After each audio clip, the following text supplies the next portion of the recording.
Life.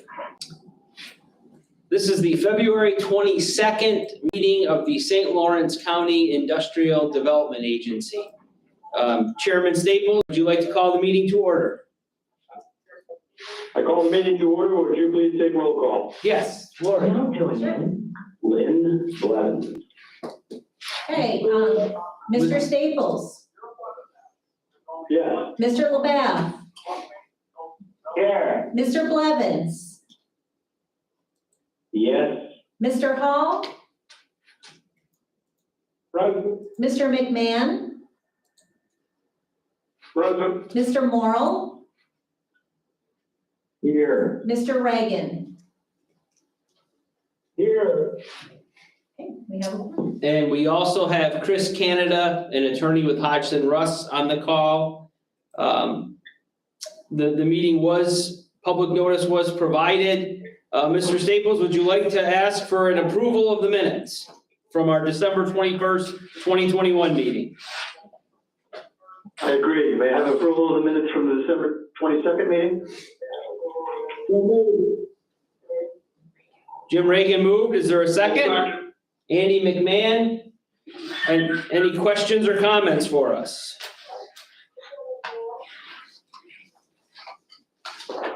Okay, we'll call for a vote then. All in favor?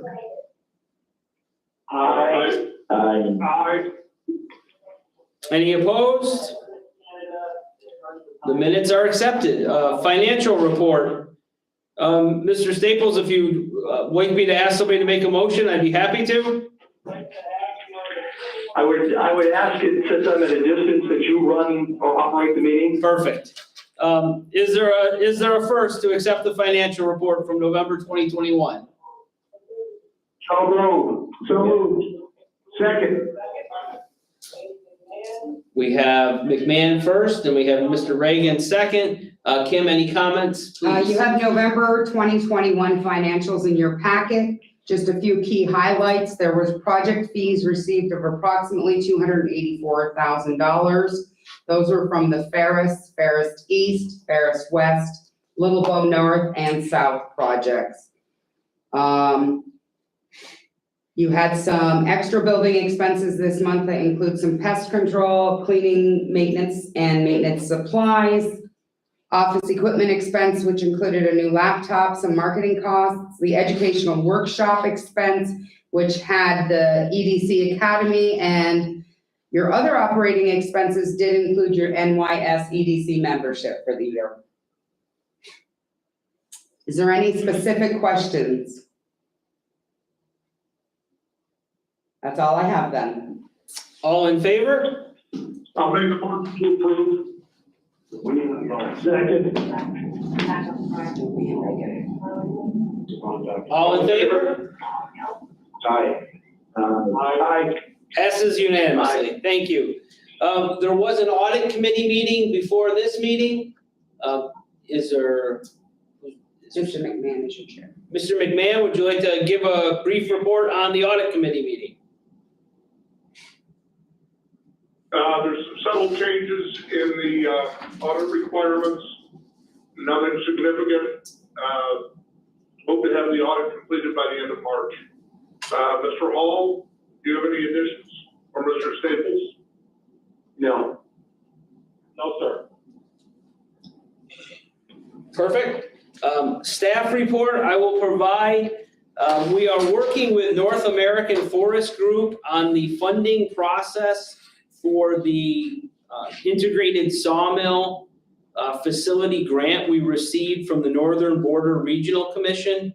You'll recall we received $535,000, which will enable us to acquire equipment on behalf of, or then to be leased to North American Forest Group.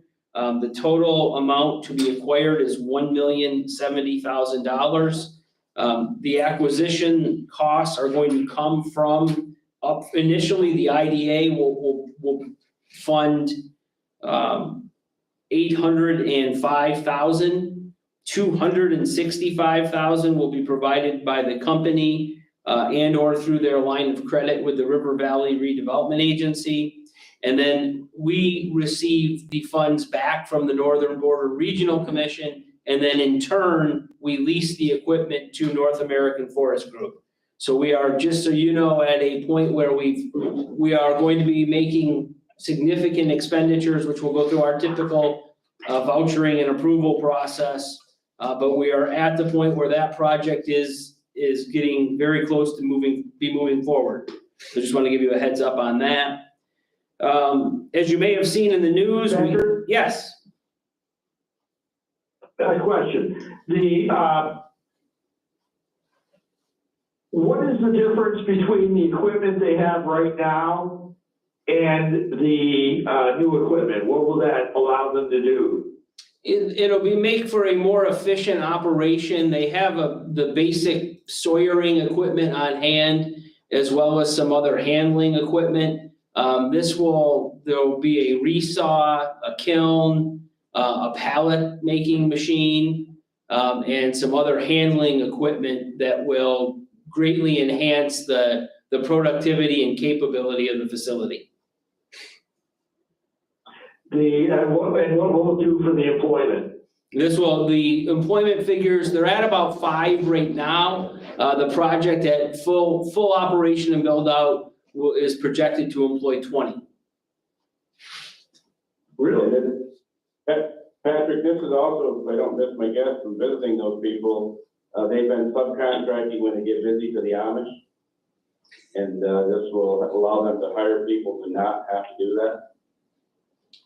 I'm not aware of them subcontracting people at the facility. Pallet making for it. They're subcontracting pallet making for the Amish. They may be buying pallets from the Amish for the pellet facility. Exactly. Okay, yeah, but Let me ask you a question, if you're gonna have the Amish involved, what's gonna be the wage structure? This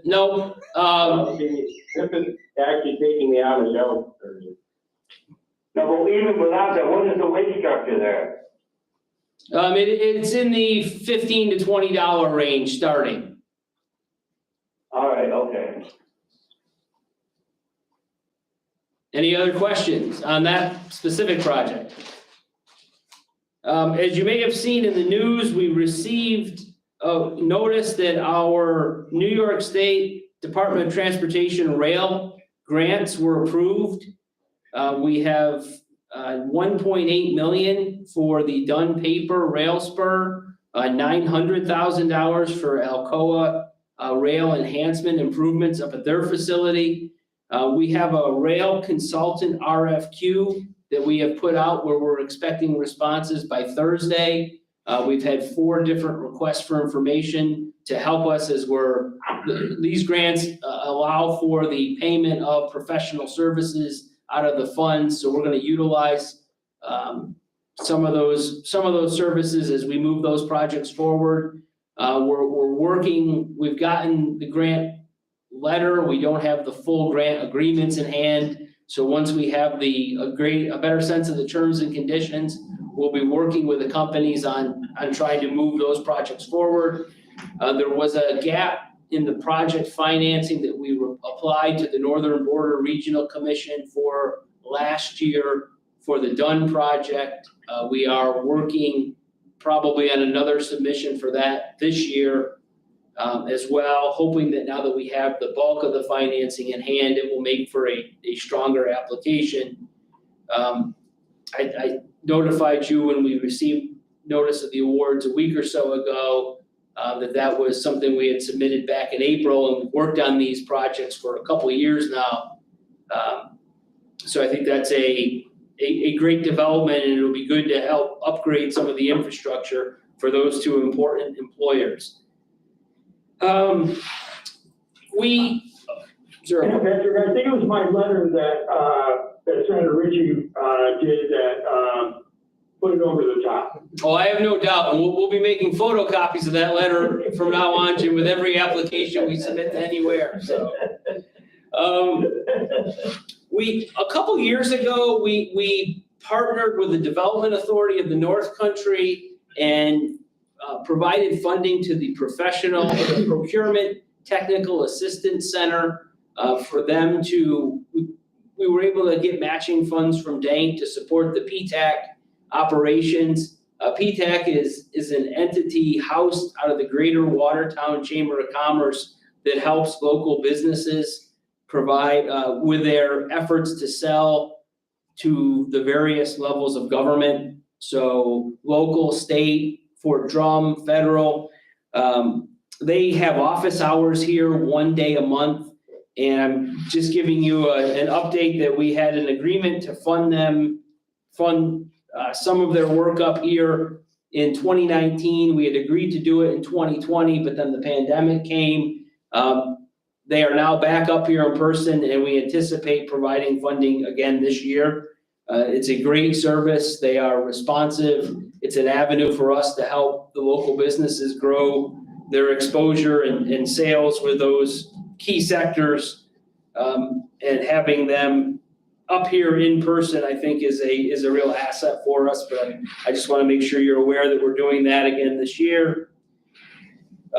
We participated in a BOCES Connection event last week, where the BOCES Northwest Tech Center had an open house where we're trying to bring businesses into the facility so they have a greater sense of the range of skill sets that are being trained. As everybody knows, it's a difficult environment finding workers everywhere right now. So we are working with some of our workforce partners, as well as the BOCES and the business community, to help build greater connections between some of those partners and players. There are events scheduled in the next 2 months at the other 2 vocational technical service centers within the BOCES network here in St. Lawrence County. Just want to make sure you're aware that we're doing that. We also submitted a $5.2 million career pathway training grant to the Economic Development Administration, the Good Jobs Challenge program. That is all about building career pathways. And essentially, we've talked about the importance of workforce and our role as, I think, the best connected entity and agency to the employers of the county in St. Lawrence County. We're trying to leverage some of those connections with the training partners and players and bring a more aggressive training capability and funding capability into the county. And you'll see on today's agenda, we're approving the comprehensive economic development strategy, which is full of references to training, and these kind of investments and programs are absolutely what we're trying to accomplish through the SEDS. The Messina Downtown Revitalization Initiative process, the $10 million award that Messina has been awarded from New York State, has started. The mayor and I are co-chairing the DRI local committee, which creates a plan and makes recommendations to New York State for funding opportunities with the $10 million with local projects within the Messina downtown corridor. We are going to be responding, I'm sure you saw the comptroller audit was released both for the IDA and the LDC. We're going to be providing our response and our corrective action plan, which will be very brief because the findings were very minimal. So we'll bring that to you likely at our next meeting. We are in the process of doing annual reporting, speaking of the comptroller. So project outreach to our active projects. You have financial disclosure forms and board evaluations that I would just remind anybody who has not yet sent them to please send them to us. We've delivered about 1,000 COVID tests to the local manufacturers around the county. We are now working with the chamber and the county, St. Lawrence County provided us those tests, just so you know. We are working with the chamber on getting them out to additional businesses who request them. Very well received, and we've been all over the county. If anyone has ideas or questions about where they could go, please reach out to us. But we are actively engaged with the manufacturing community in particular to make sure that they have those tests at their disposal. The last thing is, I will point out in your SEDS, there is an evaluation matrix. I think Andy McMahon had asked us not too long ago about providing information. I talked to you about the unemployment numbers of the workforce. You'll see, I think on page 55, somewhere in the mid-50s of the SEDS document that was provided to you, there is an evaluation matrix that talks about local project numbers that we can report on and provide, as well as greater numbers from the New York State Department of Labor and the census and other external sources. We will be providing at our meetings updates on these numbers as we go forward with this new set. So I just want to let, in particular, Andy know that we did take his suggestion to heart, and we'll be providing more enhanced information to you, likely in your meeting packets. But that is it for the staff report. Any questions of me or any of the staff here? Okay, there is no old business. Do you want to move to the inducement resolution and preliminary agreement for LF Bioenergy, LFI LLC? Yes. Mr. Do I have a motion? So moved. Beth Morrow. I'll second. We have LaBeouf as a first, McMahon as a second. So we have been All in very, favor? we've been very active with the agriculture. Go ahead, Chairman Staples, You're going to discuss this now? if you would like.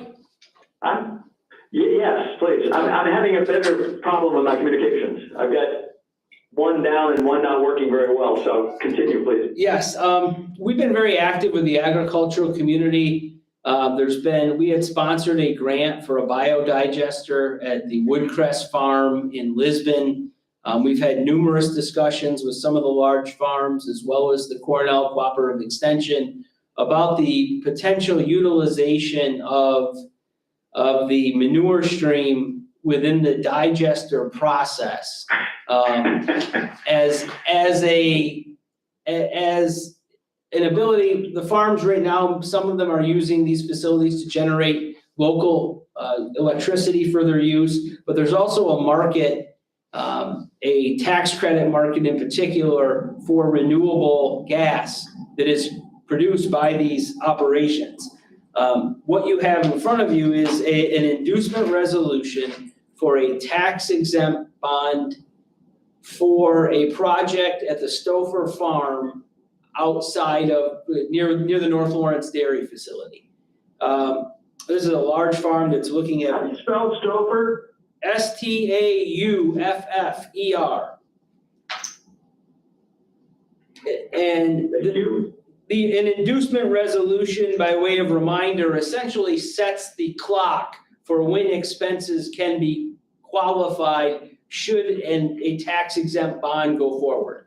So by approving this inducement resolution today, Chris, Canada, I believe it's a 60-day look back from today's date if this is approved. Is that correct?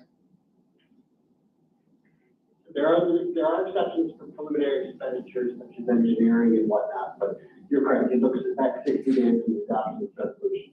So this will enable the clock to start running should this project be financed through this mechanism. And obviously, for the IDA to participate in a project like this through a solid waste disposal bond would be something I think we're interested in. So if you approve this today, we will start that process and enable them to potentially utilize the IDA tax exempt financing as the structure for this project. Patrick, I have a this is question. Andy. Yes, Andy? Go ahead, Jim. No, go ahead, Jim. No, sorry, go ahead, Andy. I was gonna, Liberty Utilities has been working with some of the farms locally on projects that sounds, from my limited exposure, sounds somewhat similar to this. Are you aware of Liberty Utilities working with this farm or other farms? Yes, yep, in my somewhat rambling introduction to the resolution, I should have mentioned, in addition to the farms and the cooperative extension, we've had numerous conversations with Liberty because they would be the injection point into the natural gas system would be through the Liberty pipeline. Yes, so we have Okay. specifically this project and others. No, I should have said it at the beginning. Can I ask you a question? Yes. Exactly what the hell is this gonna comprise them to do? So this would enable them, we could issue a bond for the financing of the expenditure, which would be about $15 million to $20 million, for them to construct a biodigester and then a conversion facility that would enable them to take the gas produced from the cow manure, from the cows, and then create renewable natural gas with the cleaned gas that is created by the biodigester, and then put that into the natural gas distribution system.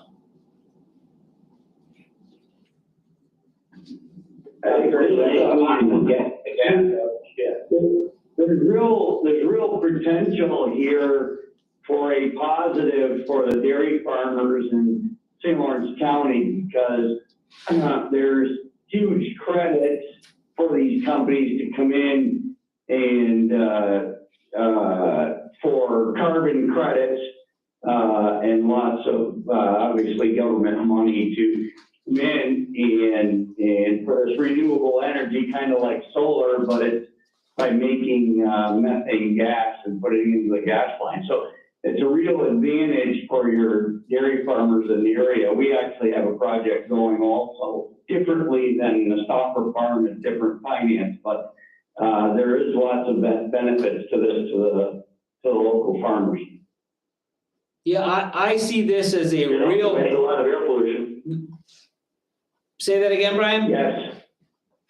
It also ends a lot of air pollution because other than that, the manure would rot Yeah. and be used as fertilizer. This to me is a very unique opportunity for the IDA to assist the local agricultural community in a way that we really haven't historically been able to help them. I mean, this is a very unique opportunity to combine what we do with what the farms are doing to help them, to help the local value chain all the way through the agricultural community. I think this is a pretty good opportunity for us. And hopefully Well, it can be replicated. If this helps lower the cost for farmers on this issue, I would support it. Yeah, and I think also the byproduct of this is like a compost that will be used by the farms for, I don't want to call it fertilizer, but essentially, I mean, it takes the gas, cleans it, makes use of it in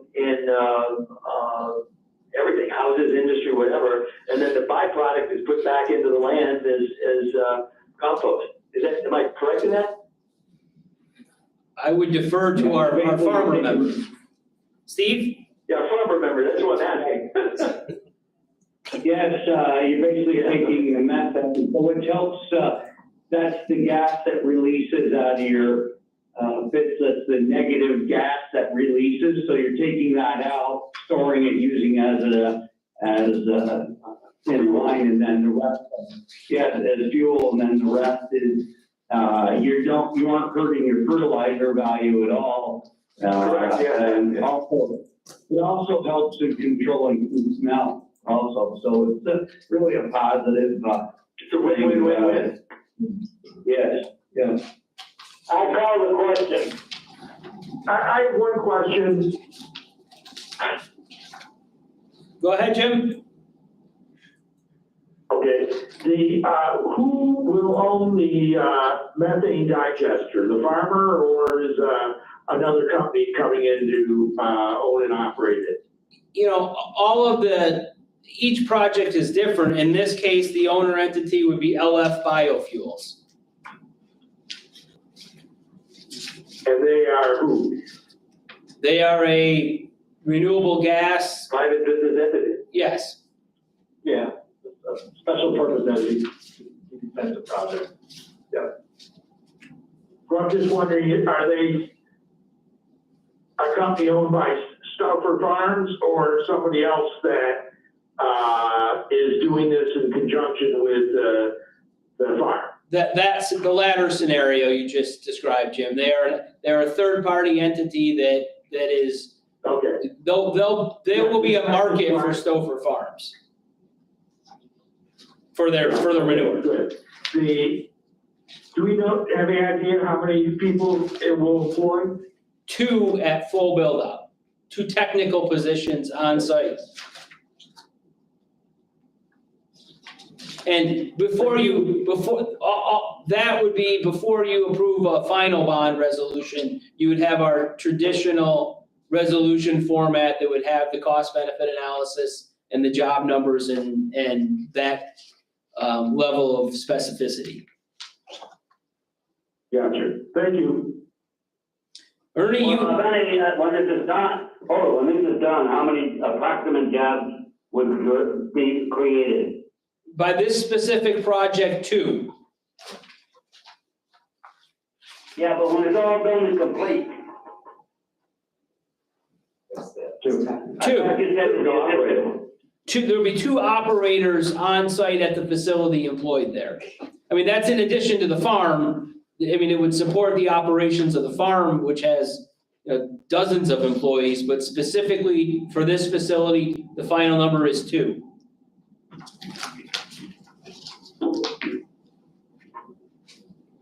Well, this is for all farms, not just one. Is that right? There's one on each farm. There's one on each farm. It produces enough manure. Correct. So literally, this project's not a bunch of shit then, right? No. I believe Vice Chairman LaBaff had called the question. Are we ready for a vote? Yes, I am calling it. If all in favor? Aye. Aye. Passes unanimously. Then Move on. the next thing, you have a resolution accepting the comprehensive economic development strategy for St. Lawrence County. So, And I want to congratulate you, that's an excellent report. Thank you. I mean, we had a lot of help in compiling the report. The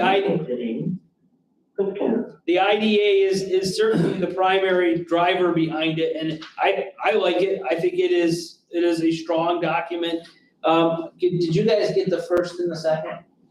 For resolution number 2, please. Yes. No. We had somebody make a first.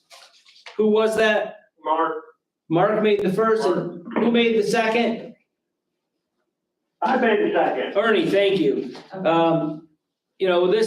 We've written these for decades now. I believe this is the best one. They get better, the more experience we have, and there are numerous activities. Last one you'll write? What's that? Will this be the last one then? No, good question. These are updated every 5 years. So there's a 5-year window with annual review, but I anticipate hopefully an even better one 5 years from now. Once You're writing it. everything in this one's been accomplished. Are there any other questions about it? Nope. Call the vote. All in favor? Aye. Aye. Thank you, everybody. That is all that we have for the IDA meeting. We will, I guess I'll just ask for a motion to adjourn. So moved. LaBaff and Reagan. All right, we will end our live stream. Excellent.